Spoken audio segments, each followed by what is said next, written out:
Hello students, Dayawati Modi public school आप सभी का आपकी कक्षा में स्वागत करता है। सुप्रभात प्यारे बच्चों, कैसे हो आप सब?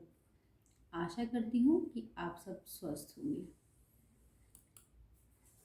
आपका आपके हिंदी की कक्षा में स्वागत है। आज हम हिंदी की कक्षा में पाठ 11 यानी एक पत्र का अध्ययन करेंगे। So every student take out your book and open page number 88। Okay student, page number 88 and आपका हिंदी की बुक है पावनी हिंदी पाठ्यक्रम। Take out your book.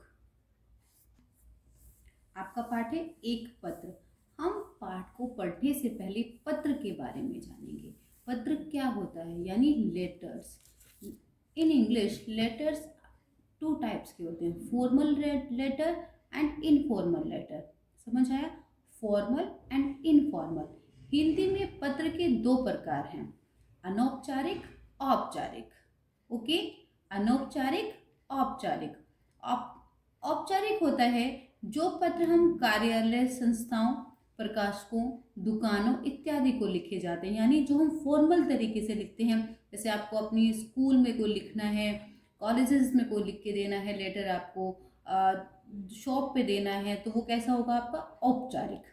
Okay, and अनौपचारिक क्या होता है? अनौपचारिक जैसे हम कोई किसी फ्रेंड को लेटर लिखते हैं, अपने रिलेटिव्स को लेटर लिखते हैं, या उसमें हम कोई बधाई संदेश देते हैं, कॉन्ग्रेचुलेशन भेजते हैं, वो कौन सा लेटर होता है? अनौपचारिक पत्र। ओके, समझ आया? पत्र कितने प्रकार के होते हैं? दो प्रकार के। कौन कौन से? औपचारिक एंड अनौपचारिक।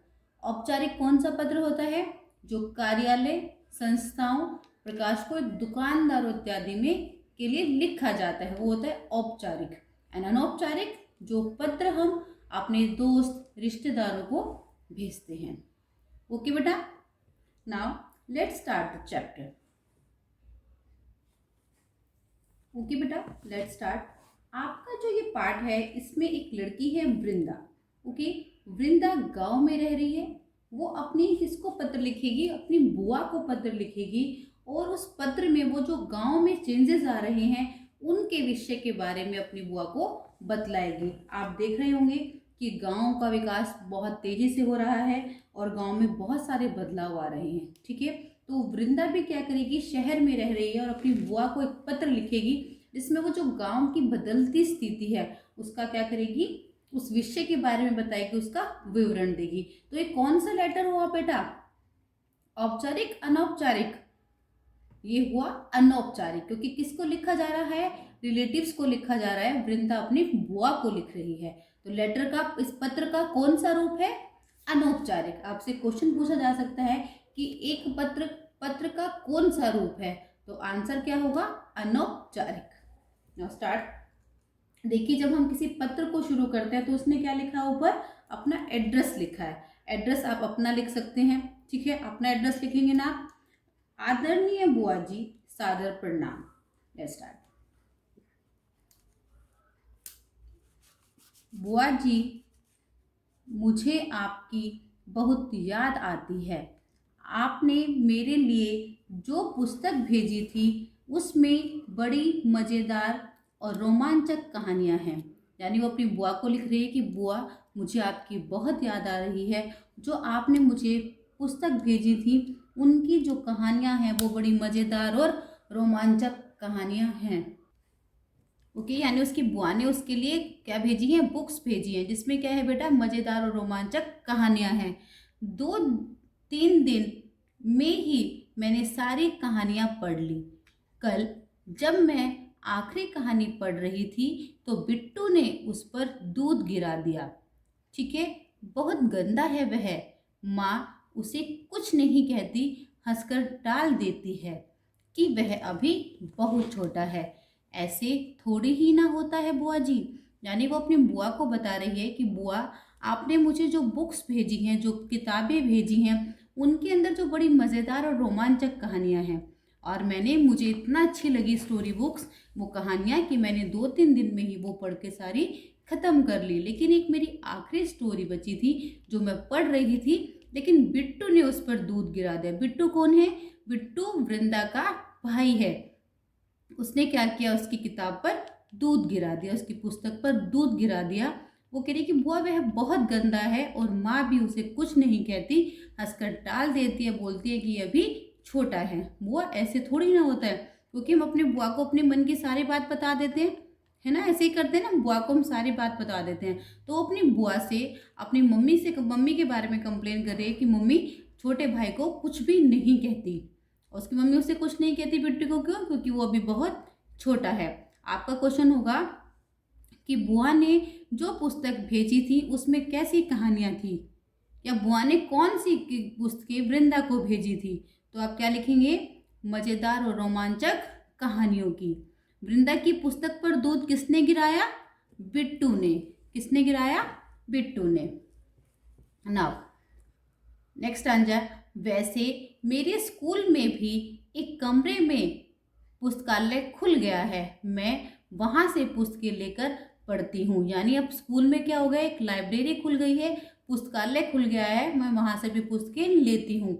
वहाँ बाल पत्रिकाएं भी आती हैं। बाल पत्रिकाएं होता है बेटा बच्चों की जो मैगजीन्स होती हैं, बाल पत्रिकाएं। मुझे पढ़ने में बड़ा आनंद आता है। यानी स्कूल में क्या खुल गया है? पुस्तकालय खुल गया है। और पुस्तकालय में कैसी पुस्तकें हैं? बाल पत्रिकाएं हैं। बुआ जी, हमारे स्कूल में अब बहुत बदलाव आ गए हैं, मैंने थोड़ी थोड़ी अंग्रेजी सीख ली है, हमें कंप्यूटर भी सिखाया जाता है, स्कूल में खेलों की भी अच्छी व्यवस्था हो गई है। यानी जो हमारा स्कूल है वो भी चेंज होता जा रहा है। अब मैंने अंग्रेजी भी सीख ली है, और हमारे स्कूल में क्या है? कंप्यूटर भी है, और स्कूल में अब जो खेल हैं उनकी भी बहुत अच्छी व्यवस्था हो गई है। Right, now come to the next page, page number 89। कुश्ती, मुक्केबाजी, कबड्डी सब सीखती है। यानी अब कौन कौन से गेम हो गए हैं? कुश्ती, मुक्केबाजी, कबड्डी सब गेम आ गए हैं। गांव में लड़कियों के संगीत और नृत्य सिखाने के लिए एक केंद्र खुल गया है। यानी गांव में क्या खुल गया है? एक केंद्र खुल गया है जिसमें संगीत और डांस सिखाया जाता है। ओके, तो वृंदा के स्कूल में क्या खुल गई है? लाइब्रेरी खुल गई है। और कौन कौन से खेलों की व्यवस्था हो गई है? कुश्ती, मुक्केबाजी और कबड्डी। और क्या खुल गया है? एक केंद्र खुल गया है। ओके, अब आगे देखिए वृंदा क्या बताती है अपनी बुआ जी को। जैसे आप लोग भी अपनी बुआ जब आते हैं तो हम बहुत सारी बातें बताते हैं, सेम वृंदा भी अपने मन की बात एक पत्र के द्वारा अपनी बुआ को बता रही है। एक बात और बताऊं, पिछले सप्ताह हमारे स्कूल में एक हस्तकला प्रदर्शनी लगाई गई थी। वो कहते हैं कि पिछले हफ्ते हमारे स्कूल में, हस्तकला का मतलब क्या होता है? हाथ से बनाई गई वस्तुएं। प्रदर्शनी यानी नुमाइश लगाई गई थी, यानी हाथ से बनाई हुई चीज़ों की एग्जीबिशन हुआ था हमारे स्कूल में। सभी कक्षाओं ने अपने अपने स्टॉल लगाए थे, इसमें सभी कक्षाओं ने अपने अपने स्टॉल लगाए थे। आप यह जानकर खुश होंगी कि हमारे स्टॉल का पहला इनाम मिला, यानी हमारे स्टॉल को पहला इनाम मिला। जिलाधिकारी महोदय ने मेरी बनाई हुई मिट्टी की गणेश की मूर्ति और खिलौनों की बहुत प्रशंसा की। मैंने आपके लिए भी एक सुंदर मूर्ति बनाई है।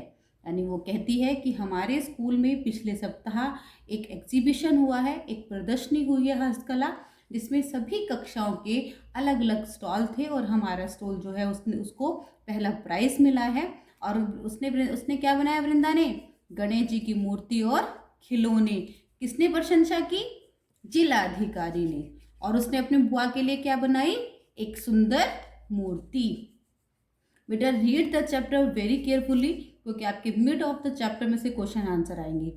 सुरभि अब बड़ी हो गई है और सुंदर भी। मैंने उसके गले में एक छोटी सी घंटी बांध दी है। अब आएगा सुरभि। सुरभि कौन है? वो तो गांव के बारे में बता रही थी बुआ को, स्कूल के बारे में। सडनली सुरभि कौन है?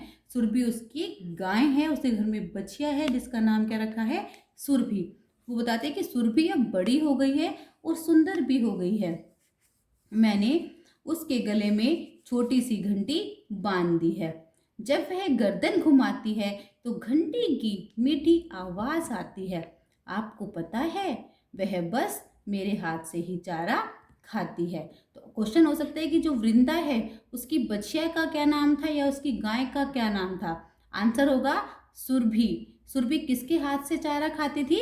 वृंदा। स्कूल से आते ही बस्ता रखकर मैं उसके पास भागती हूँ। वह मानो मेरा ही इंतजार कर रही होती है। मैं पहले उसे खूब प्यार करती हूँ, फिर वह चारा खाती है। यानी पहले वो उसे बहुत प्यार करती है, फिर उसके बाद वो चारा खाती है। वृंदा उसे बहुत प्यार करती है, उसके बाद उसे चारा खिलाती है। और वो किसके हाथ से खाना खाती है? सुरभि वृंदा के हाथ से चारा खाती है। इस बार आम बहुत लगे थे। माँ ने आपके लिए खट्टा मीठा चार डाला है। करोंदे भी खूब हुए। माँ करोंदे की बहुत स्वादिष्ट चटनी बनाती है। यानी वृंदा की माँ ने क्या बनाया? खट्टा मीठा अचार और करोंदों की चटनी। पापा कुछ दिनों में आपके पास आएंगे तो दोनों चीजें लेते आएंगे। क्वेश्चन है आपका, वृंदा की माँ ने उसकी बुआ के लिए क्या बनाया? आम का अचार और करोंदों की चटनी। समझ आ रहा है बेटा? Got it? Last stanza. बुआ जी आप कब आएंगी?